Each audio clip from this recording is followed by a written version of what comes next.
Siyabingelela mbukelo khona ekhaya okhuluma ngomthandazo lami 30 Mpumalanga. Kunezinto ezahlukahlukene eziningi efuna siyibheke namhlanje. Usebenzisa umuthi noma iswasho noma ukuthandaza noma amanzi.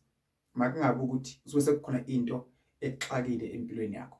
Kuyadinga nje usuke uphalaze ufuthe ugezeke. Ungabi nephunga elibi kubantu. Ungathi nokukhuluma nabantu bangakujabulele. Kukhona umuntu nawuthi uhleli nabantu nje bekumele aphefumule akhiphe ismell esibi.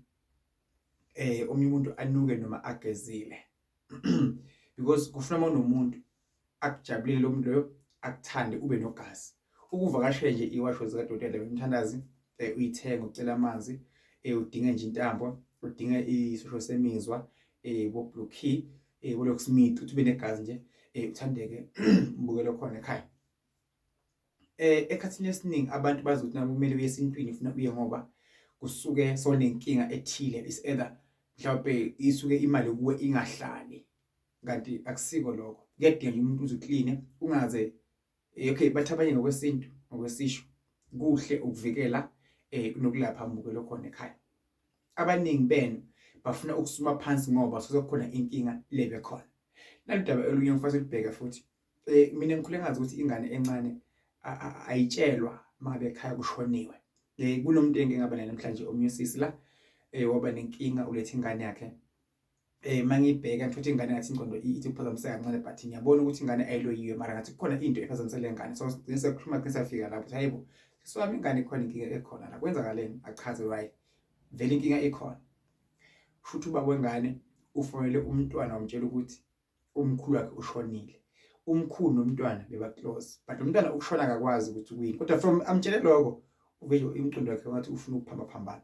Abantu abazi ukuthi lento eyenziwa kudala endulo eyenziwa ukhokho omkhulu noma ngabantu abadala yayisiza ngendlela esimanga. Umntwana behletshela because this child una 6 years if I'm not mistaken basho njalo. So bokule bakhona emakhaya izinto zakudala namanje zizadingeka. Akusho ukuthi njengamanje sekudinga okusha phela because abantu bazothi into esemculo nje manje into entsha kuphela. Ngamanje kusadingeka amakhandlela because niyabona ugesi uyahamba kakhulu. Uyabona la sihlala khona lokushini make emakhaya la sikhona khona ugesi awubi khona sonke isikhathi but ikhandlela hlezi ikhona ikhandlela silivutha njalo. Alright ke. So babukela bakhona emakhaya. Into ebhiliza ama-relationship abantu kahle nesiningi noma ke into emosha izinto zakho zingakhambeli kahle yini ukuthi isintu asisekho kakhulu entweni ozenzako. Awubheke ukuthi entweni ozenzako isintu uyasifaka na uyagxilana kuso na. Uyathenga imoto awabikela amadlozi awabikela abantu abadala. Ufuna umsebenzi yababikela awuthola awusawubonga futhi uyoshadwa awabikela amadlozi elotsholwa awabikela amadlozi. Yonke into yahlembukelo khona manje uthola isoka uthola intombi awukuye emsamo yokukhuluma nabantu abadala ukuthi hayibo ngithola umuntu kanje ingabe singawakha yini naye umuzi. Lento lezi ufuna uyihlukanise because azifani. Ukhothi imizwa egijimela phambili or uthando ligijimela phambili because uma uthanda umuntu ufuna ungamthandeli ukuthi unani ufuna umthandele ubunguye bakhe nje ukuthi lo muntu lo into engithanda ngaye inako mangimbola umuntu lo unobuntu because mawuthi uthanda umuntu ngoba umuntu anemali ngenzeka ulambele imali yakhe ikhona.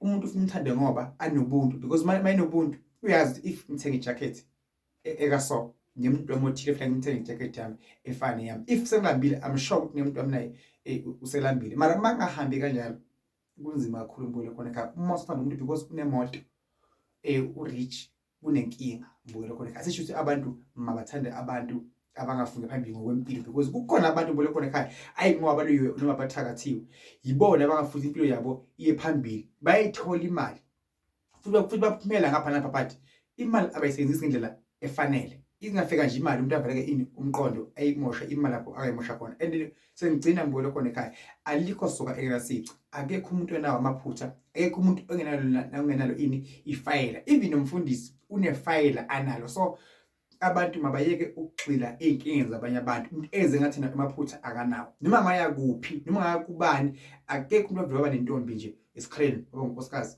bashada bolobolana ucala kuba nehibe ngoba vele siphila kuphi emhlabeni. Umfundisi unefayela lakhe lingaphezulu kwamandla masangatha silivule singavala amehlo nawo mbukelo khona ekhaya if singavula ifire lakho singavala amehlo nami mawuvula ilami ngavala amehlo is either wena wakhipha izisu usho abantu abazi is either mina ngabulala ngomesa or ngathwala usho abantu abazi kuningi ngibukele khona ekhaya isingakubeka sikukhuluma kodwa ke sikufisa kakhulu njengamanje siphumelela kanjani impilo yethu ukuze ibe right senza kanjani kusibusise mbule khona ekhaya ngicela ungakhohlwa subscribe ucomment kwakho ukungijabulisa ivideo subscribe ukungijabulisa ubiza nabanye ukuthi ake sibukele kama video anansi isizwe encane umthandazo lamini ngifisile ngikuyibona ngimuntu ophakamako onama channel ovela ama TV kuthiwe umthandazo lamini indoda ekhonza kakhulu ngena kuphi emanzini kuthiwe nje nansi insizwa yamanzi kuthiwe le channel yami bukele khona ekhaya iyosiza kakhulu le channel ngibukele khona ekhaya njengamanje buka namanye enginawo ubiza nabanye uzophumela nina esakhulu sebancane ngiyavuma kukhona abaphiwe khona bangaphiwa kodwa kuthi mina uNkulunkulu akubusise uyazi ukuthi uNkulunkulu upheni empilweni yakho Jehova benawe akukhanyisele nginikhulekela nonke futhi nonke nginithanda nje yonke into enenzako nani manje khona ngenza izandla makhanye maphumelele ngaba ibusiness ngaba umshado ngaba ukulobolana ngaba kwakhe ekhaya ngaba kuthenga imoto ngaba kuthola isikhundla emsebenzini ngaba kuwe mhlawumbe uyagusha esibhedlela kathi ungawulula bese uyaphuma usejele ululame bese uyaphuma mbukele khona ekhaya Nkosi kubusise ngiyathanda kakhulu ugxile lento engikhuluma ngayo uzobona umehluko uzolunga into zakho mbukele khona ekhaya God bless you